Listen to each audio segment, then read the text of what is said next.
HDSLR Shooter, your source for news from NAB 2014.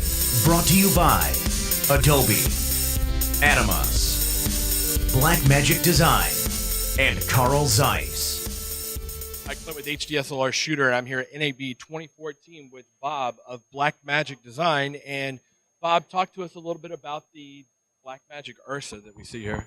Right, so the Blackmagic Ursa is our newest digital film camera, and this is designed to be a modular camera in the sense that what we have is a lot of great recording and monitoring capability with an interchangeable front lens mount that includes the mount and the sensor. So down the road we can upgrade it to a higher sensor to take advantage of some of the other features that are already included in the back half of the camera. And this camera now has 3 monitors, including a 10-inch flip-out monitor here, articulating. So DOP can be looking at that, while a camera assist guy can be looking at the other settings. We have focus peaking. You can look at the display of different, whether it's waveform and things like that. And then we have CFast cards that we record into. But if we flip it around, you can see that we have another monitor over here. So this too will be able to, if I make some claps, I can see the peaking of the audio. I have the focus peaking here. I have exposure, with waveform there. I have audio meters, power. We have time code in and out, reference, SDI, phantom powered microphones. It's got basically everything you need in a single body that's designed to be used by either one person or multiple people.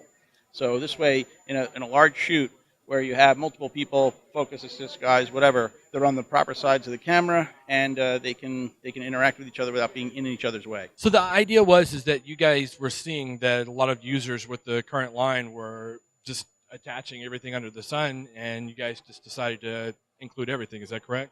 Yeah, absolutely. What we saw was people taking our handheld cameras and turning them into these large, production units, and we said, well, if that's what they want, let's give it to them and give them a lot of the features that they're trying to put together, and maybe some more. I don't know anyone that had 3 screens on their rigs, but this way you have a big 10-inch screen that's 1920 by 1080, and the 2 touch screens. So you're really giving them a lot of different features in the back half, and the new CFast technology to record. There's 2 drives, so it can extend the recording time, things like that, and then ultimately higher frame rates.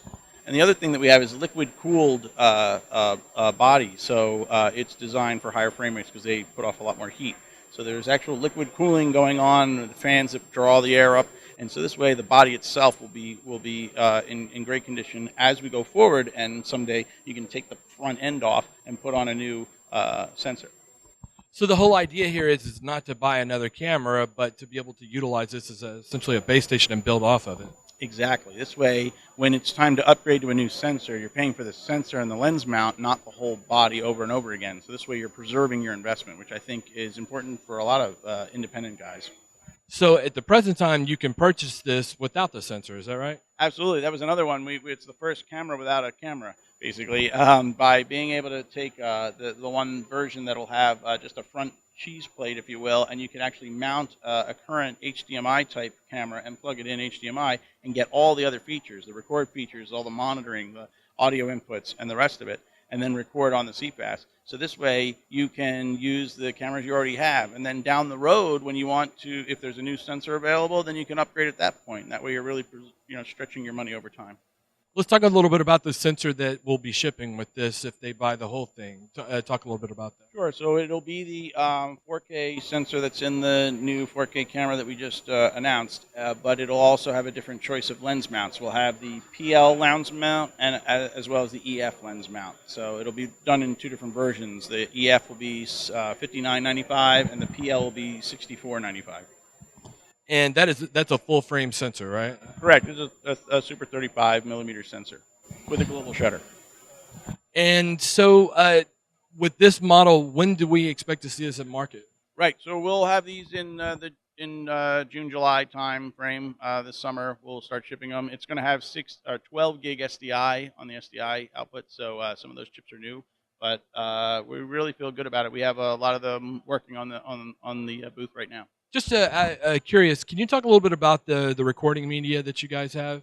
Yeah, sure. Well, if we flip it around here, we can see the it's CFast. So CFast is a newer technology. It's really designed to record moving images, and it's capable of higher frame rate.